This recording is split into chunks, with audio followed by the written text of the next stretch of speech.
A couple of weeks ago, we hit the road and headed to Hilton Head, South Carolina, and left the fish barn in the capable hands of some auto feeders and Tetra vacation food. Upon our return, there were a couple of surprises waiting for me in the fish barn. So let's go ahead and take a look.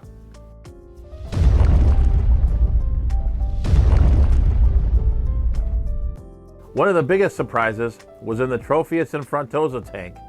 Since the Frontosa has arrived in the fish barn, I've been feeding this tank the extreme big fella pellets, and the Tropheus have put on quite a bit of size. A couple of months ago, I did briefly try to put the Frontosa in the 240-gallon tank with the larger South American cichlids, and that didn't work out too well. The Frontosa was just too aggressive, and back with the Tropheus he went.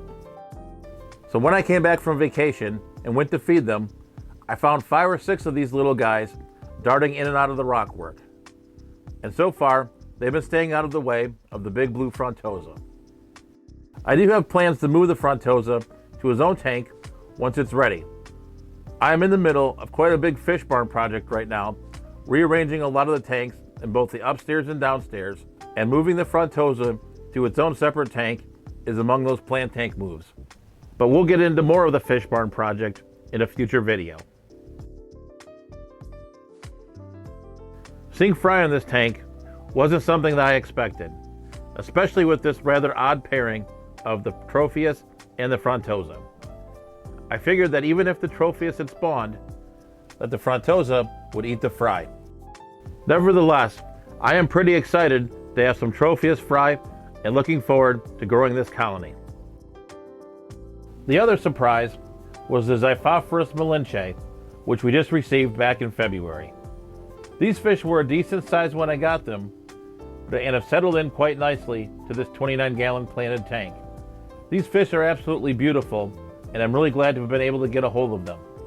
The male is absolutely stunning.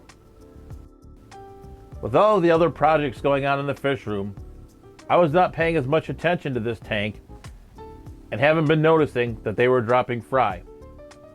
However, I did notice them when I got back from vacation the same day that I found the Tropheus fry.